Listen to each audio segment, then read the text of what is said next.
Um, Welcome, Anita. Thank you.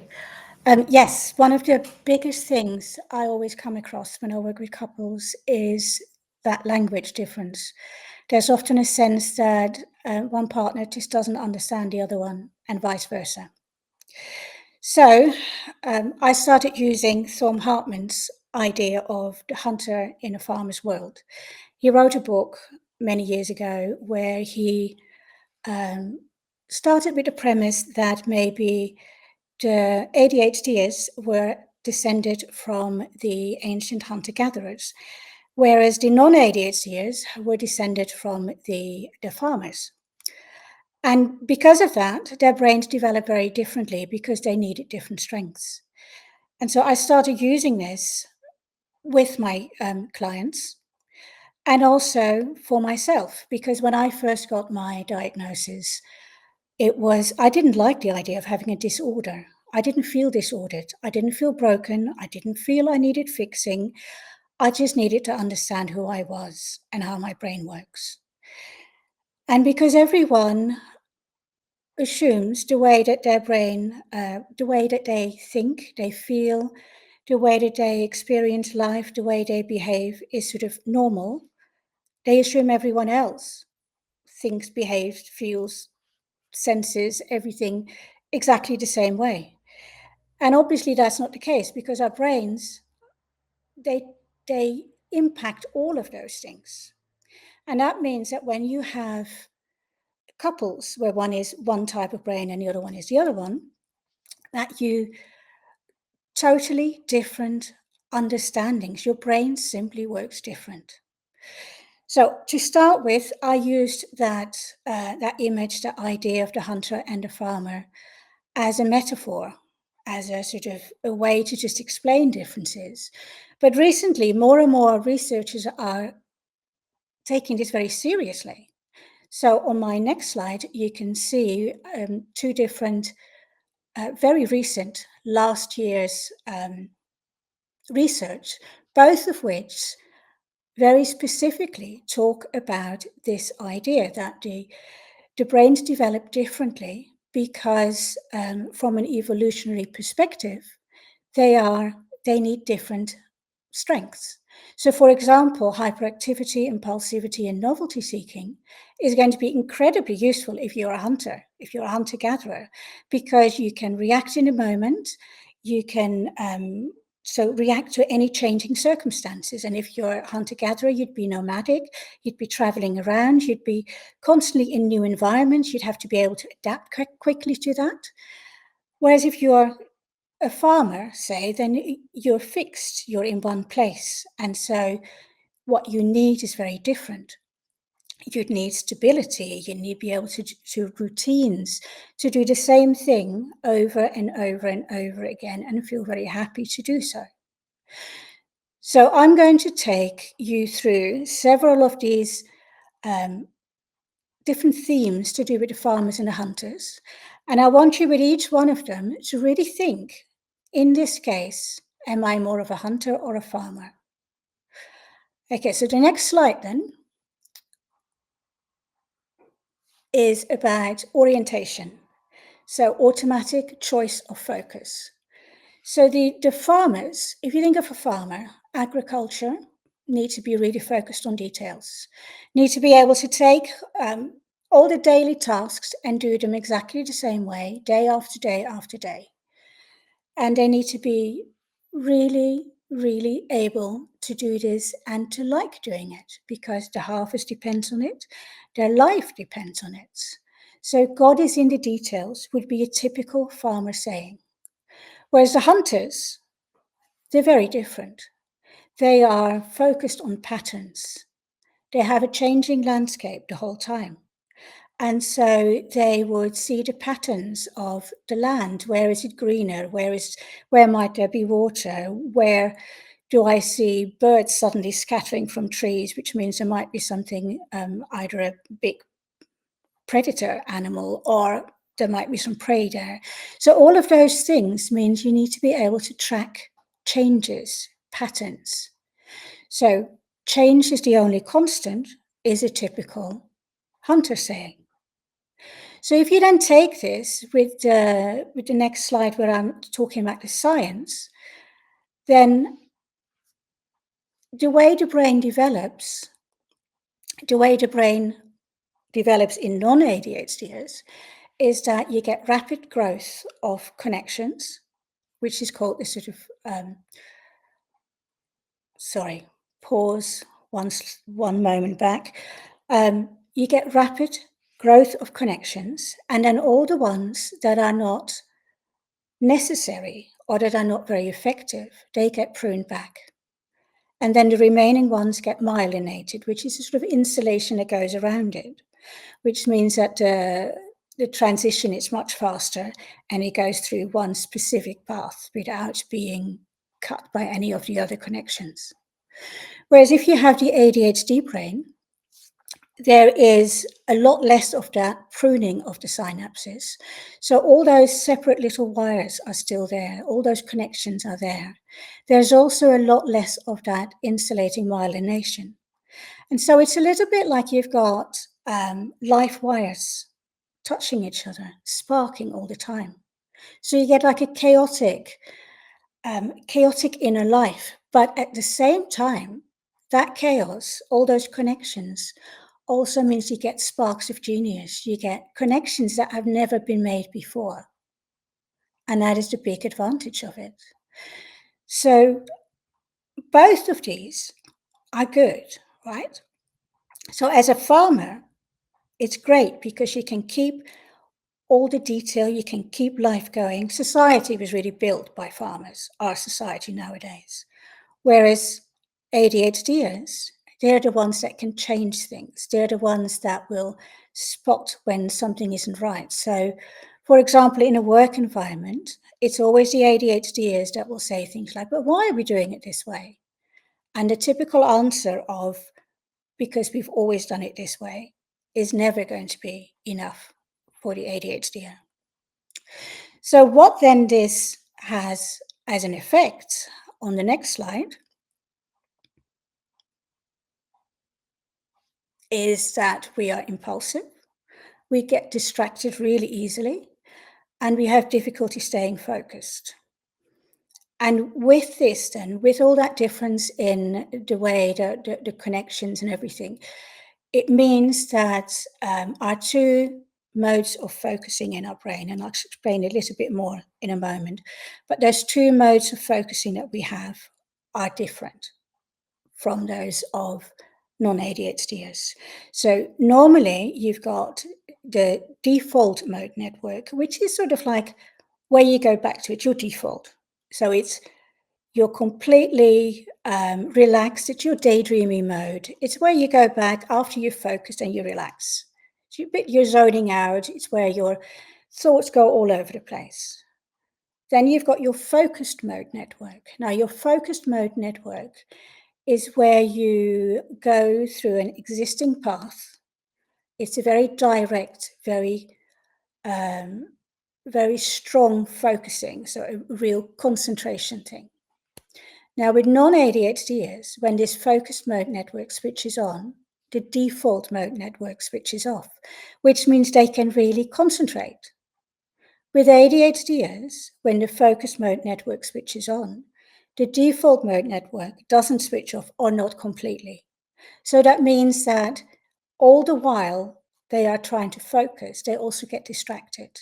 Their brains also go to all these different areas, which again, this means that on the one hand, yes, easily distracted, but on the other hand, a lot of new connections, a lot of connections between areas that may never have had otherwise. So this is why we're inventors. We're really good at coming up with creative solutions. All of this because of this difference in the default mode network and the defocused mode network. Okay, so which one of these do you think you are in this one? Do you think you are more of a hunter or more of a farmer? So we're going to the next one, which is energy, restlessness, and relaxation. Now, again, when you think about farmers, they need to be able to keep going steadily throughout the day. So they have a really focused energy throughout the day. It's about the same all the way through the day. They can keep going, really sustained energy throughout that day. And then by the end of the day, they can just relax. And that's great. The hunter, on the other hand, if you imagine it, you go and you're sort of really relaxed first, then you're getting ready for the hunt, so you psych yourself up, adrenaline floods up, you get really, really into it, you throw yourself into it to 100%, you go for the hunt, you kill, you deal with the animal, and then you collapse again. So the energy is in a big wave. So our energy flows in waves. Now that means that we might get about 3 hours worth of work done in a single hour, and then we're exhausted. But with our normal working lives, the expectation is that we still keep working like that for the other 7 hours that we have in the day. And that is why it really doesn't work to have, for most of us, to have this whole 8-hour day. That's why it's so difficult. And very often by the evening, we're exhausted. We're there, we can't even relax because we're so tired. So why and how did this happen? Okay, the next slides will be the science bit again. If we're thinking about brainwaves, so brainwaves, if you think about your brain cells, they're all sparking, right? Now, if they're all fired at the same time, you get waves. So those are the brain waves. And there's many different types, but I'm focusing on 3 specific ones here. The first one is the theta. Now that's really associated with daydreaming, with relaxation, with creativity, with REM sleep, so the first stages of sleep, and also with intuition. So guess which one we have lots of, right? Okay. If there are an excess of these theta waves, it can cause challenges with focus, anxiety, and mental fogginess. And again, many of us know very much about this. The other one, the next one, is the beta waves. The beta waves are the ones that are to do with sustained focus and with deep thought and logical thinking. So with these two, the balance with non-ADHDers is that they have more beta waves than theta waves. Whereas with the ADHDers, we have more theta waves than beta waves. So the non-ADHDers, the brain is automatically going to go to this focus, this logical, this very conscious thoughts, whereas the ADHDer is much more automatically going to intuition, to creativity, and to that part. Then comes the last one, the alpha, and I think that one's quite important because it's to do with relaxation.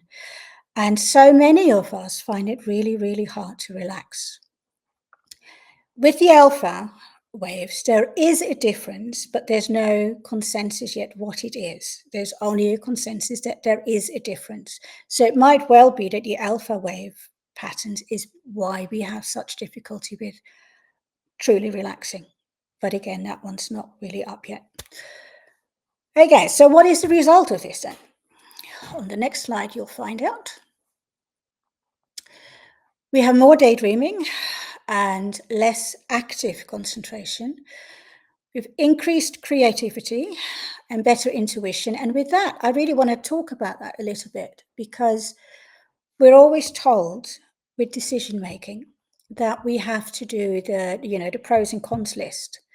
The thing is, it doesn't work for us because that is dependent on that logical thinking, all of that side, whereas we work with our intuition. So actually for us, we can make the pros and cons list, but in the end, it's how we feel about it that will influence which decision we will make.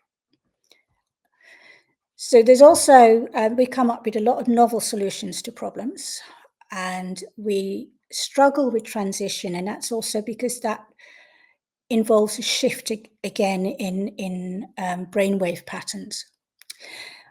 We often struggle with anxiety, which is that theta excess of theta waves, and with brain fog. Now, any of ADHDers that watch this, those two, yes, it is just part of the ADHD. It's part of it, but you can train yourself out of some of it, which is also important to note. Okay, the next area then is the predictability. So farmers like routine. They crave routine and structure because that is what is necessary for the farming. They need to be able to do exactly the same thing, same time of year, same time of day, and like doing that. So they need to know when to sow the seeds. They need to go out every day to check the fields. They need to go and look after the animals. So every day needs to be the same. So that is what naturally their brains have evolved to want to do.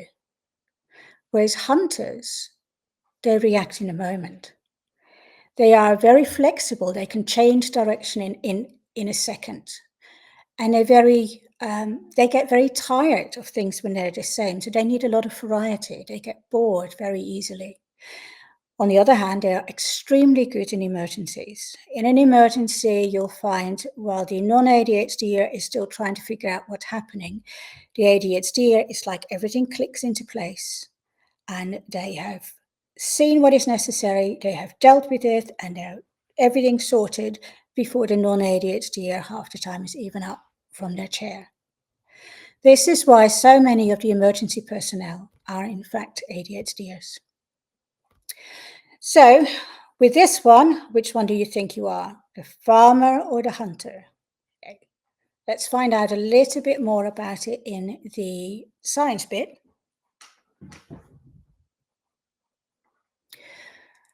So with our brains, all of us, that includes ADHDers and non-ADHDers, our brain continually tests. It continually checks how our internal perception of our external environment and the reality of that external environment, how in sync they are.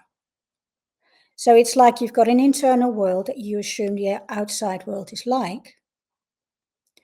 And then at the same time, you have the actual external environment.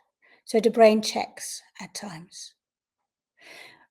With ADHD, that checking, that whole process is altered. And so that means we check much more often. So the focus is constant. There's a constant sense of checking our environment, checking what is going on. And in essence, that's what earlier I talked a little bit about, that we spot when anything can be done differently. So, I was talking about the work situation where we come up with this thing of why is it done this way? That is both our struggle and our strength. Because if you think about the current problems in society and in the world, the farmers are really the ones, the non-ADHDs are the ones that build society. And as you all know, you can't really change society. You can't change a system with the same tools that built it because there's like a bias involved. So I think it's actually going to be the ADHDs, the autistic, dyslexic, that are going to solve a lot of problems. And yes, that's just my personal opinion.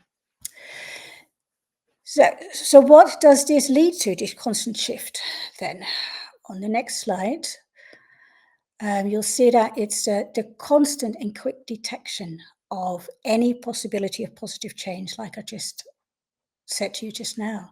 So we are continually coming up with ideas of different ways that it could be better. So this particular system, why are we doing that way? Because that way would be much better. I'm assuming it can be really irritating to people that work with us that are used to systems and that just want to keep going the same way. But it is one of our strengths to analyze the whole pattern analysis, that analyze systems as they are, and then how we can change it. So with this one, if you think about the couples, where I haven't really talked much about that yet, have I?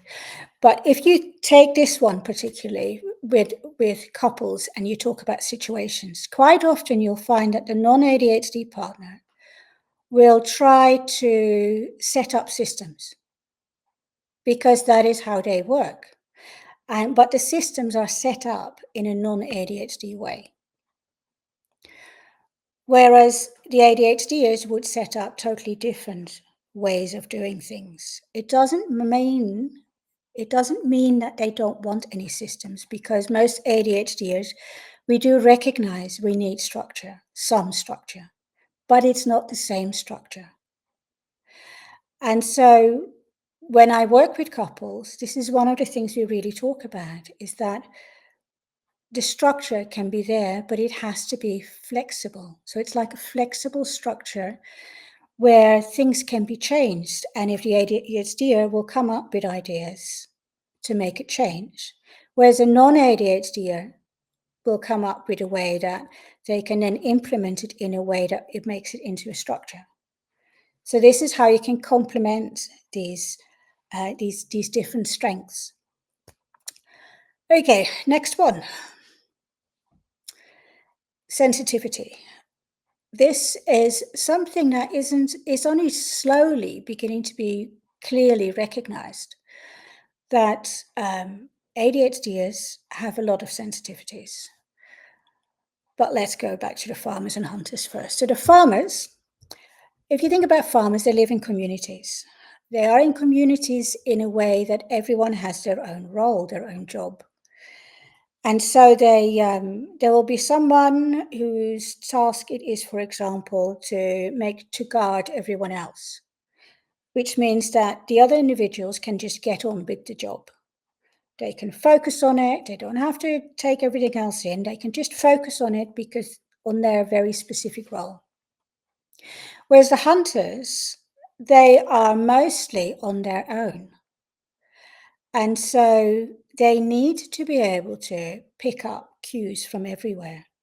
They need to notice when the weather changes. They need to know when there's a slight sound that might be a prey somewhere, or a slight sound of flock of birds coming from the trees, which might indicate a predator, or a rumble of thunder, or lots of different things. They have to pick it all up.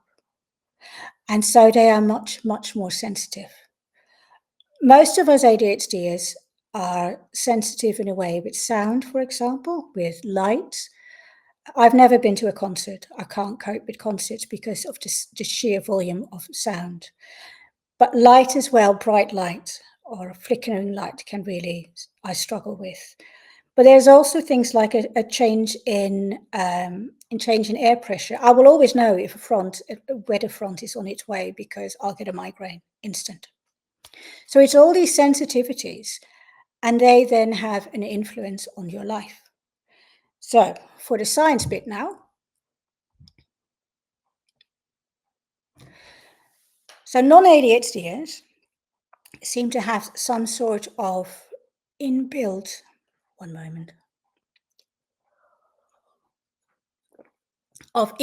defense system. So there was a research done where they had they took EEG scans of both non-ADHDers and ADHDers, and they exposed them to loud noises, bright lights, all of that sort of stuff, too cold, too hot. And what they noticed is that the non-ADHDers, part of the brain lit up. But the ADHDers, it did not lit up. So the non-ADHDers somehow switched on some sort of defense system, whereas the ADHDers, it did not. And what I find particularly interesting is that even when the ADHDers themselves were not conscious yet of it being too noisy or too bright or too cold or too hot, their brains had picked it up already. So that's what the EEG showed.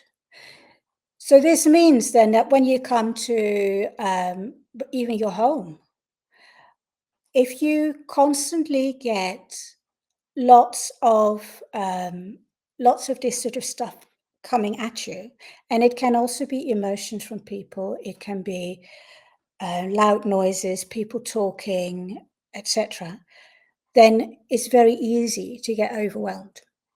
And this is in a work situation, but it's also in a home situation.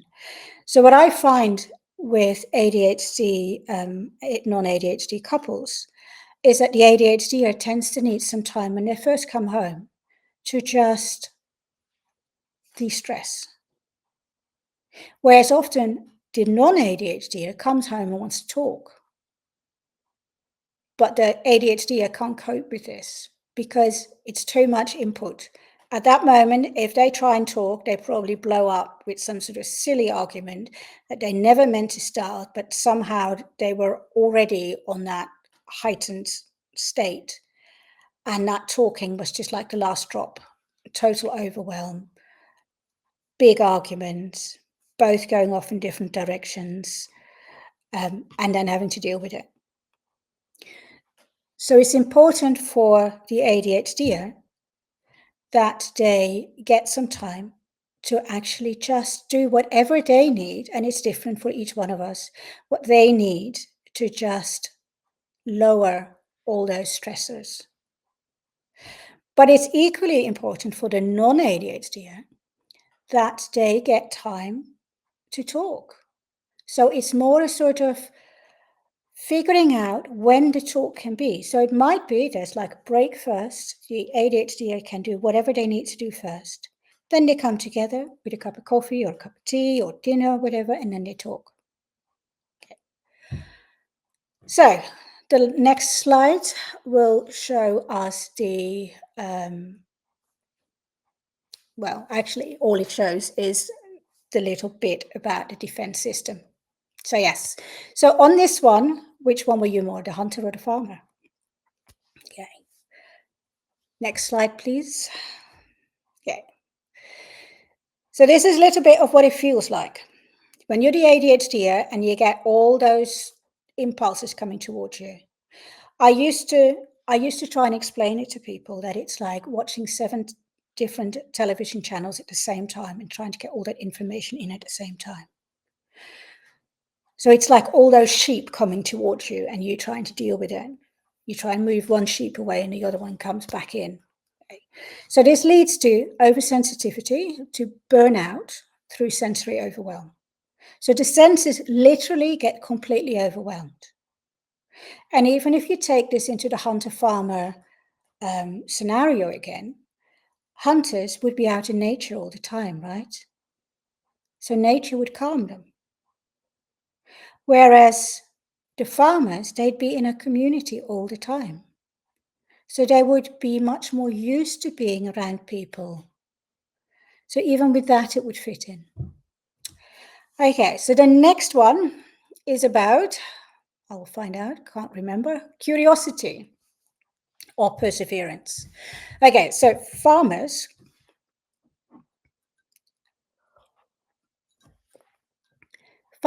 can keep going. So they have real perseverance. They just keep going and going and going, repeating the same task, as we said before. And they don't really get bored in the same way. Whereas hunters, boredom feels like, I once saw it described as they'd rather have a needle stab in the eye than be bored. And that's very true. We have a sort of hyper curiosity. And you can imagine that if you're a hunter, you need that. If you're constantly nomadic and you're traveling around as a hunter-gatherer, you need to be able to spot differences immediately. You need to find the new environment. Why is that bit there greener? Because it might be that means there's water there, right? Or that's odd, that area there has very few plants. I wonder why that is. Maybe there's something in there that's not particularly healthy, or That animal goes there because whenever an animal's ill, it goes to that particular bush and eats a leaf. Why might it do that? What might that do? So they need to be continually really curious about everything.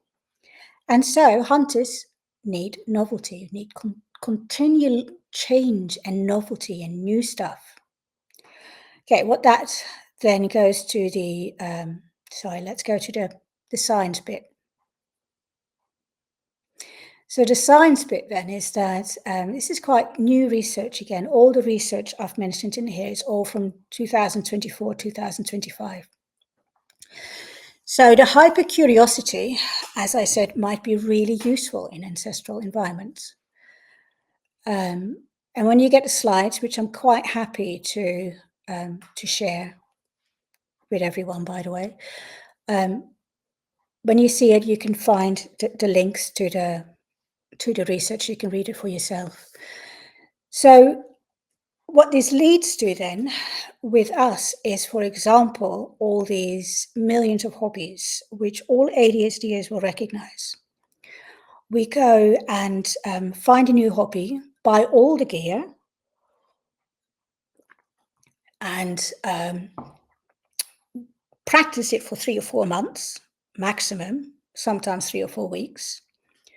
And then we're bored with it. And we've got all this stuff. And that means that people tend to think then, why can't I ever stick to something? And the partners think, why can't you ever stick to something?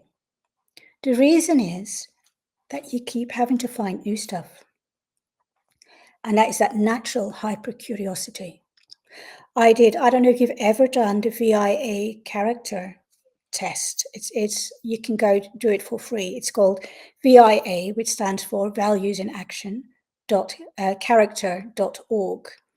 And it's a set of character strengths, and it puts it in order which is most important to you. Well, needless to say, curiosity is pretty much one of my higher ones. And I bet it will be of most ADHDers. So what people forget, however, going back to these hobbies and the arguments that happen in couples where this keeps happening,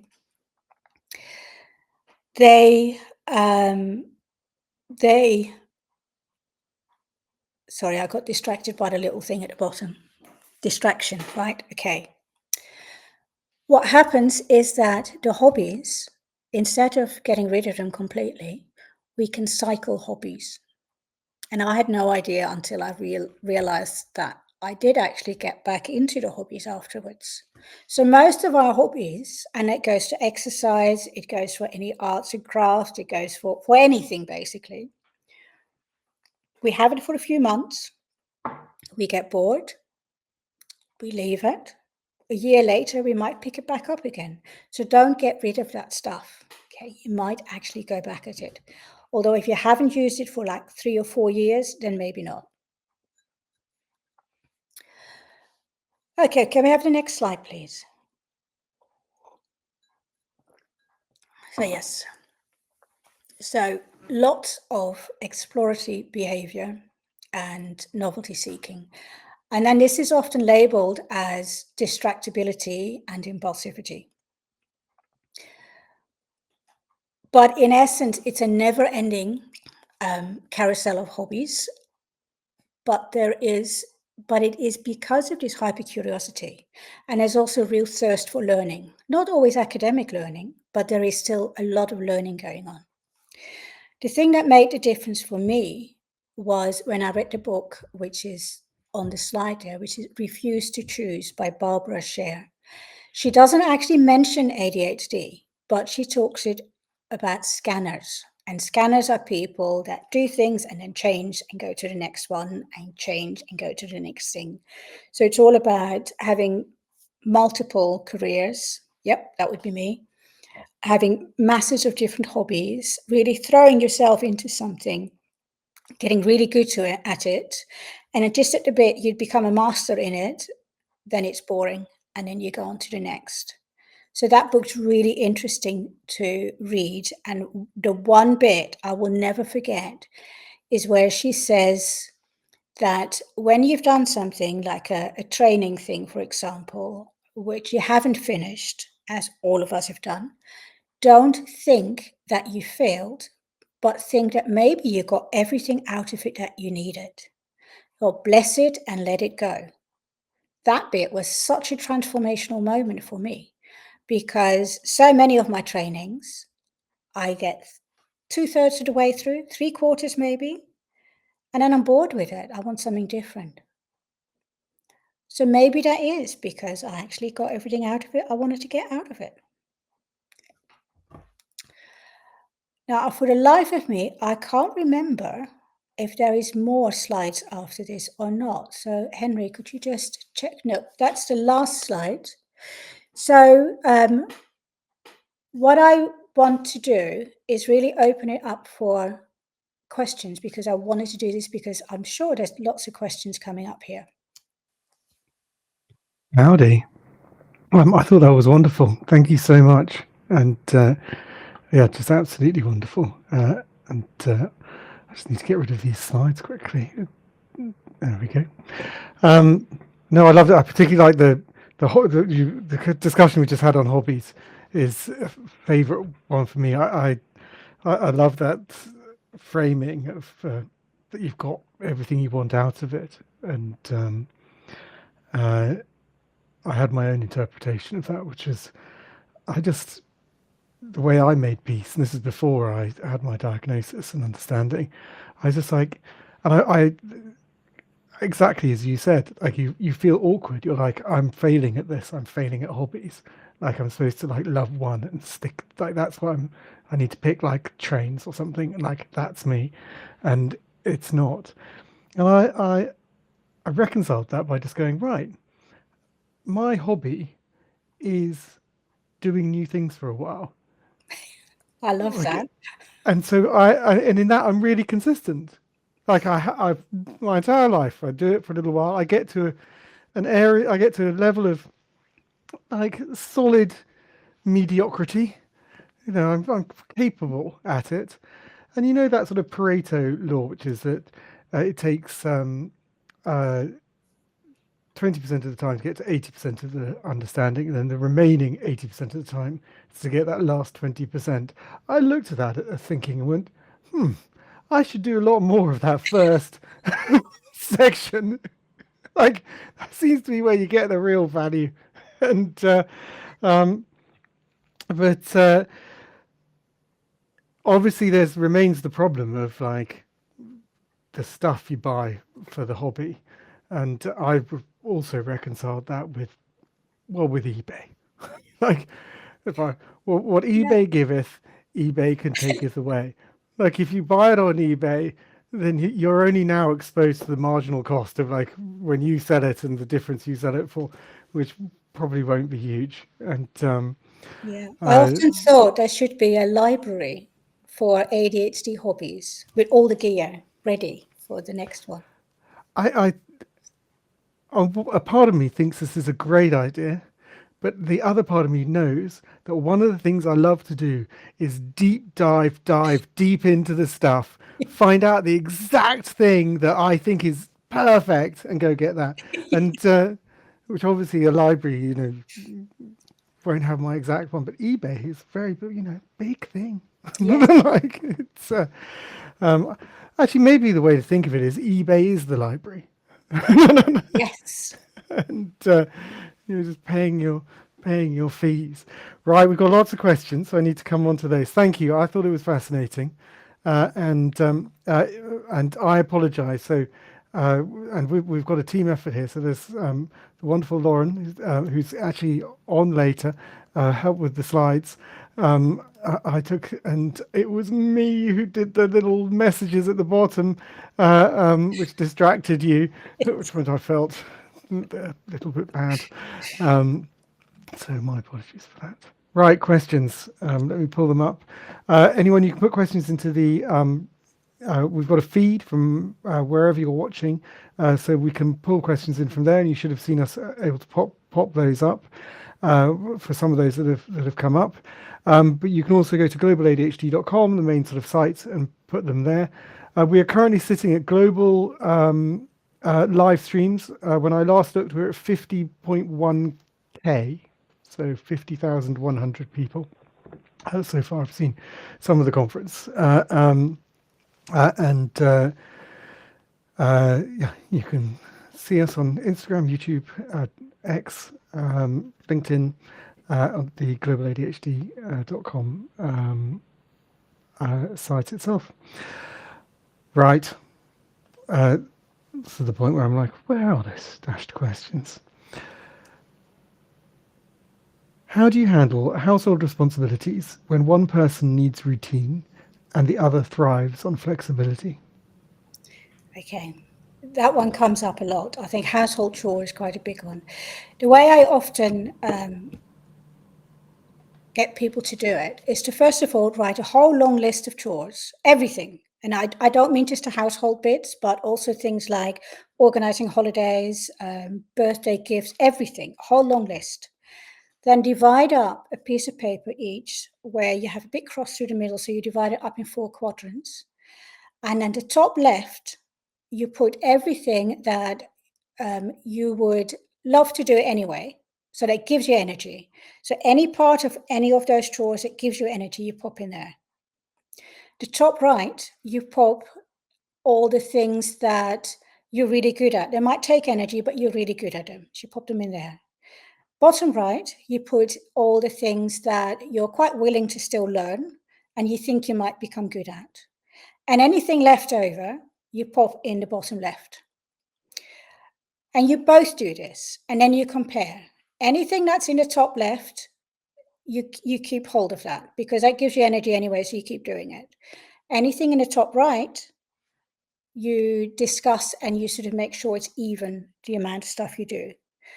And you go all the way around like that. And then the last bit, anything that both of you have put in the bottom left, you're going to really think about how much is it necessary? Can we afford to get anyone else to do it? And is it really, really necessary?